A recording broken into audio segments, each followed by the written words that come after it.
great to see you. You know, while Jill was talking, she was talking about that first campaign. I was looking out at all of you, and it reminded me when I did start. I got started, and if anybody boos, I'm going to come down and talk to you. I got started at HBCU.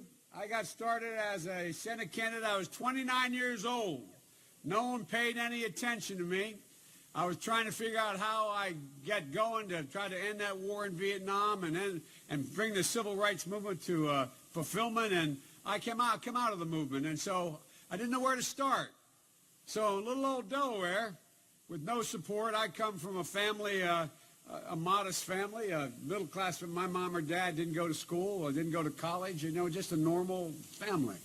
And I headed down to Delaware State University. And I look out at this crowd. I remember the first crowd I had just outside the practice field. It was about this big. And it was all people who came to help me because they knew where my heart was, and they knew we could do it together, and it started. My state has the 8th largest African-American population in the country. I'm a United States Senator and Vice President for only one reason, and this is not hyperbole, only one reason. I get over 95% of the African-American vote in my state. And they were with me. No. Most loyal constituency. Most loyal constituency. Because even when I ran in the off years and wasn't a presidential nominee, I got the same percentage of vote, and the turnout was the same in a presidential year. Because I guess you know, we all know. You can tell. You can taste it. You can smell it. You can feel it when someone, in fact, knows what you're thinking and thinks what they know is something relevant to what you're doing. Look, Mr. Mayor, I want to thank you. Last time the mayor was with me, he bought me lunch in the diner across the street here, and you got it. They got to still name a sandwich or something after me, man. You know, they have an Obama thing, but they don't have a Biden thing yet. I mean, I'm working on it. and Gwen Graham, a great congresswoman who I predict may be your next governor down the road. And Al Lawson, Big Al's going to be your next Congress. He's a friend of my brother's. Al, if I had you running in front of me when I played at the University of Delaware, I'd been an All-American, man. I could have been big, man. I could have been big. And Dr. Robinson, he and I worked together in administration, and I'm glad he's back here. He's a great guy, great president, but also, but he knows what's going on. And Amber Lee, the young woman who introduced me, I tell you, you're as bright as you're beautiful, child. You're as bright as you're beautiful. And look, folks, tomorrow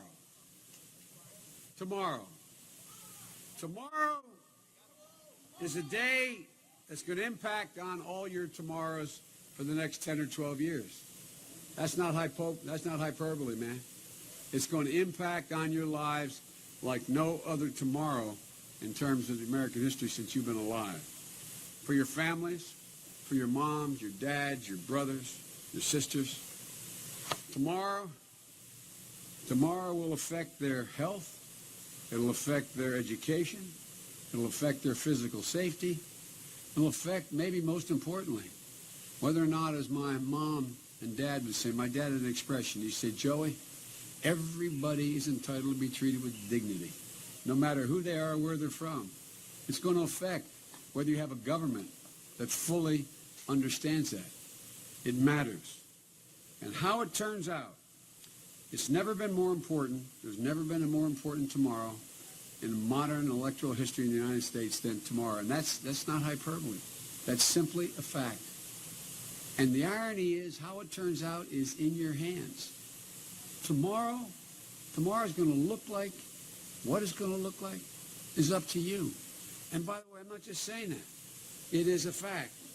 It's up to Florida. How Florida goes, this country's going to go. Number one. Number two, it's up to the African-American community, because if you turn out the same percentages, we absolutely positively win. And number three, it's up to your generation. You are the millennial generation. You are the generation that's the most tolerant, the most educated, the most generous, the most committed, more committed than any other generation in history. And I come from that vaulted generation of the 60s. But you are. This is a fact. This isn't hyperbole. Factually, you are the most committed generation in American history.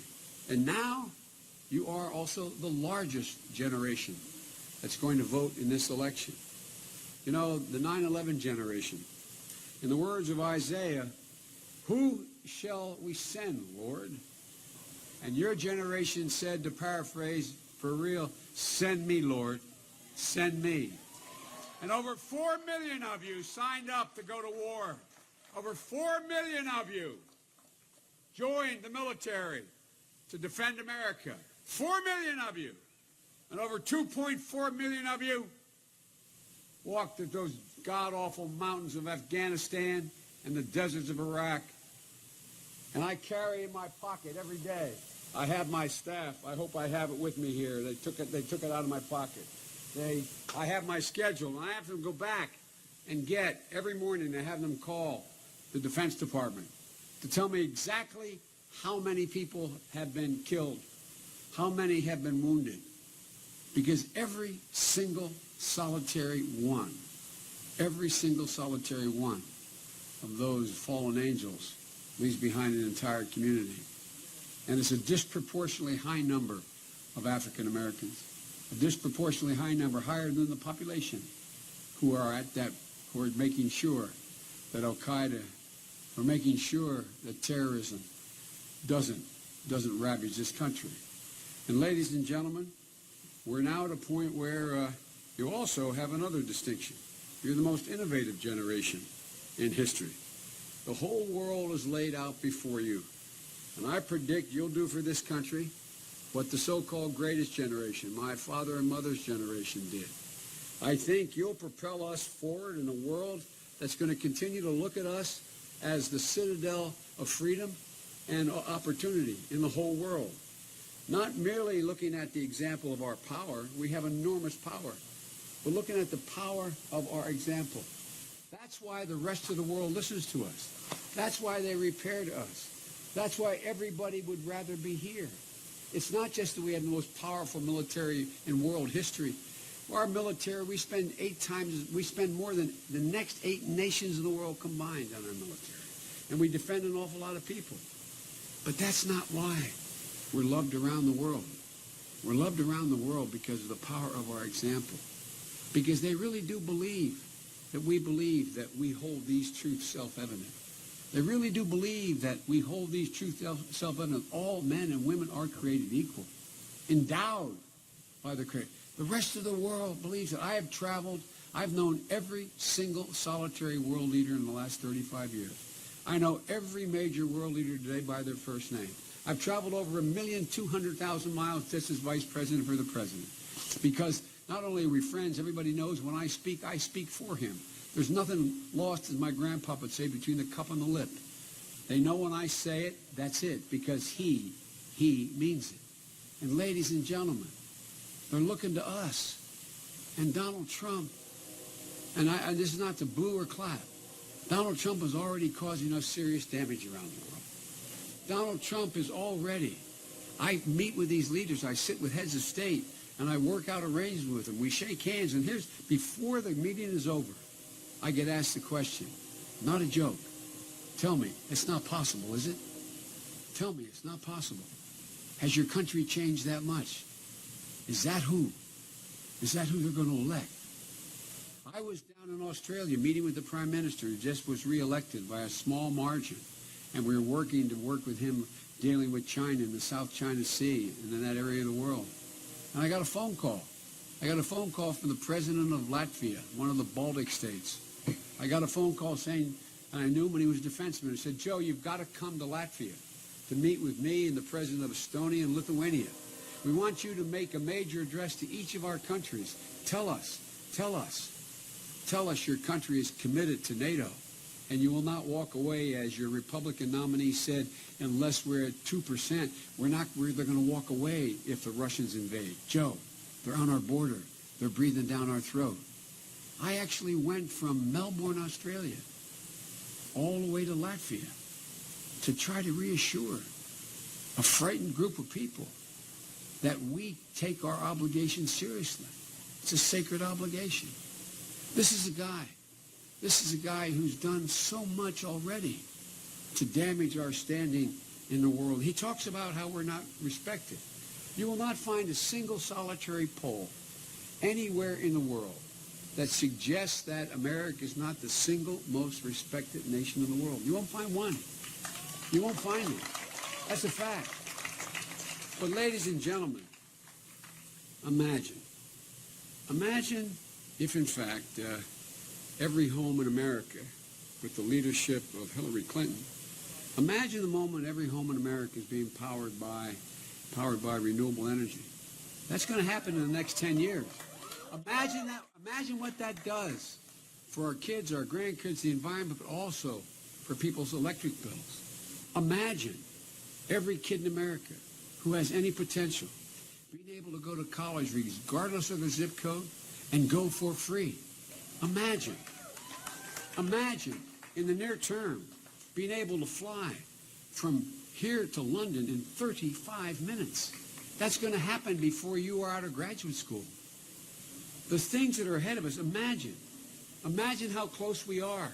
I head up the Cancer Moonshot. We are on the verge of fundamentally changing cancer as we know it, so that your kids will get vaccinations against cancer. Ladies and gentlemen, but imagine if Donald Trump and Marco Rubio and a Republican senator win. No, I really mean it. This is sometimes this is a time we don't have to make anything up. All we got to do is lay out what they say they want to do, what they actually voted for, and what they say they're going to push. Folks, imagine if Donald Trump and Marco win. Imagine the fate of HBCUs. Does anybody here think that the Trump administration will continue, as President Obama and I have, to put $300 million in additional Pell Grants? Does anybody think they'll provide a $330 million budget a year for HBCUs to be able to continue to grow?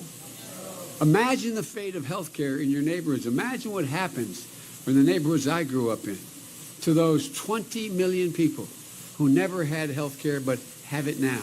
Imagine what happens to them. Imagine what happens. Imagine the lost opportunities of millions and millions of people in my old neighborhood and yours. Imagine those tens of thousands, African Americans and Hispanics, who graduated this year. Imagine their fate of their brothers and sisters without any of the kind of support that's been given thus far to get to school. Ladies and gentlemen, the fact of the matter is, just imagine what happens. One of my proudest accomplishments was writing the Violence Against Women Act, which Rubio voted against last time, I might add.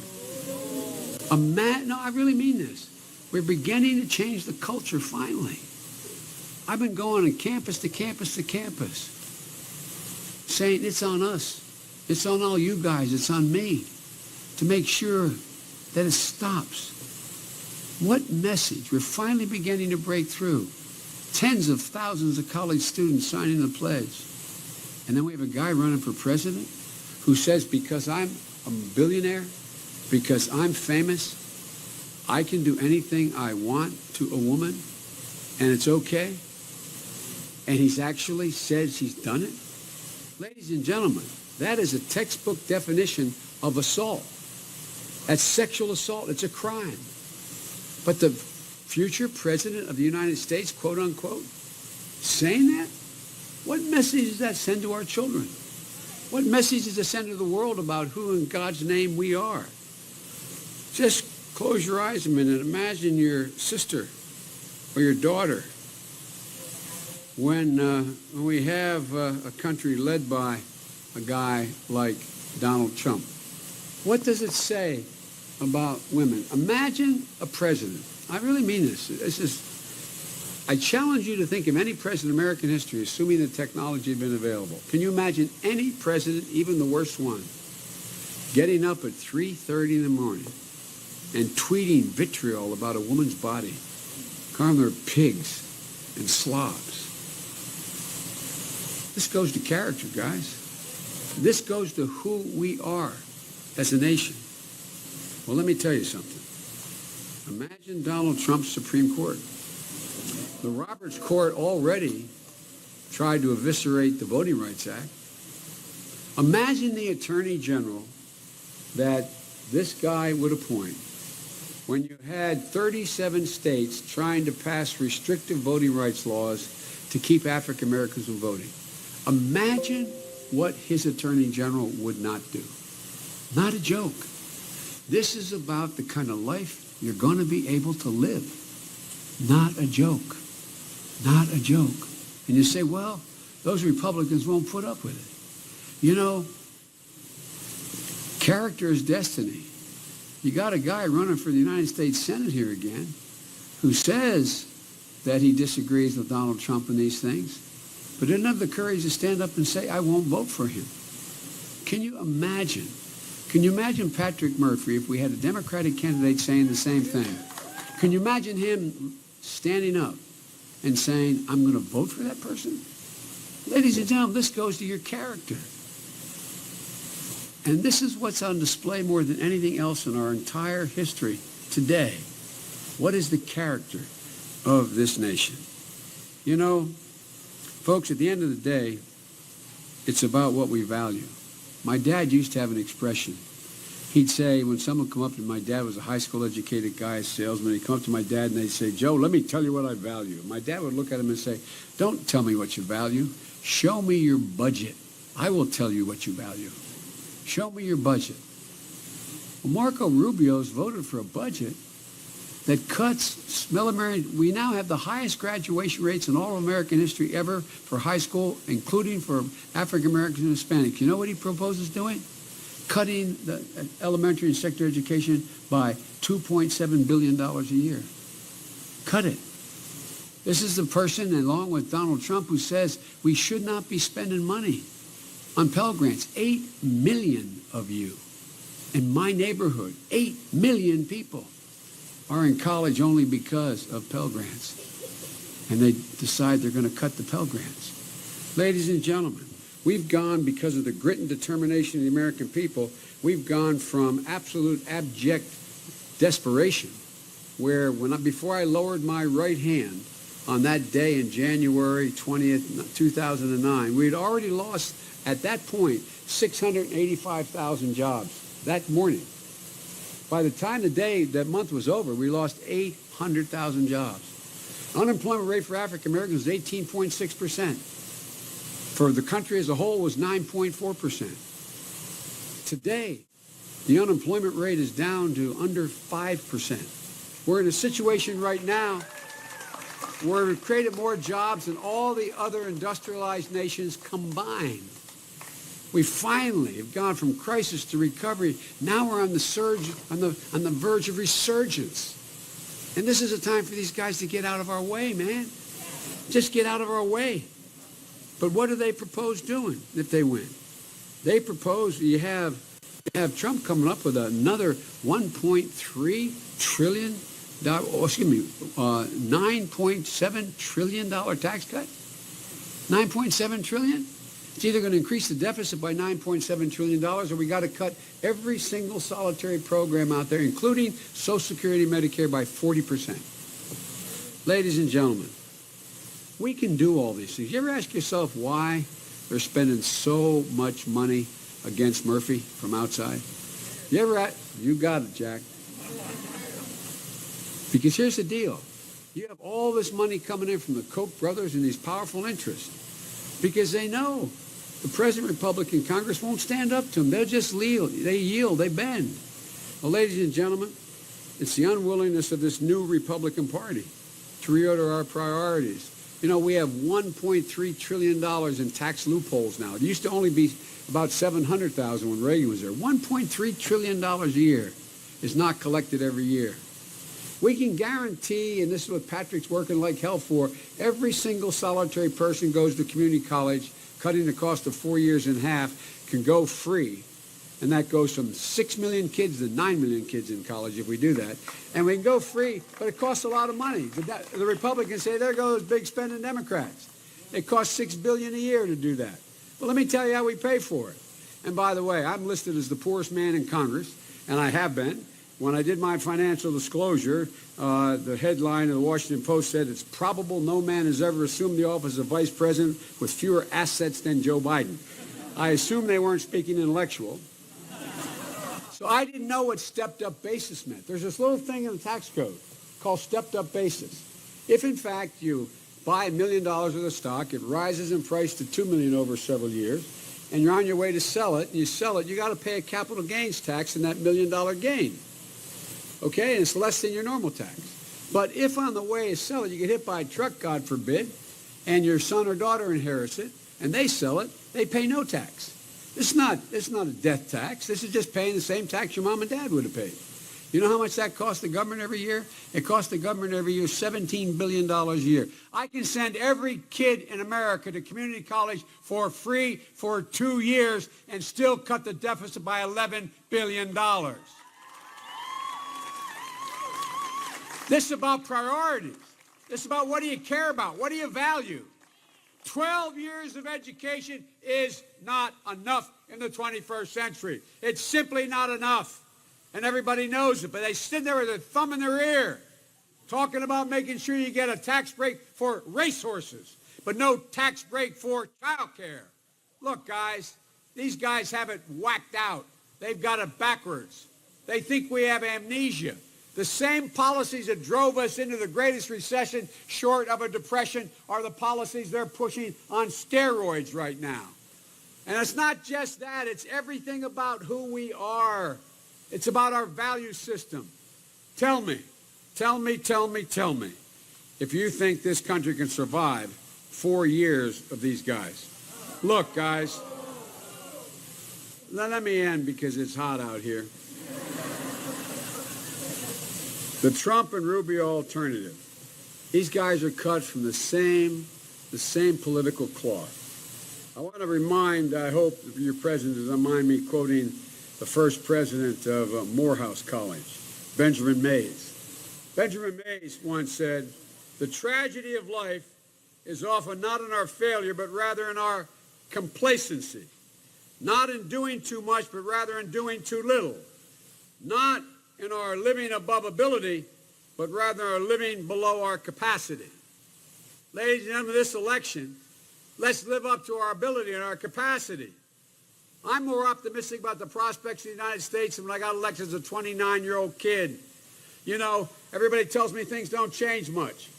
When I got back from law school as a young kid, I worked for a fancy law firm to begin with.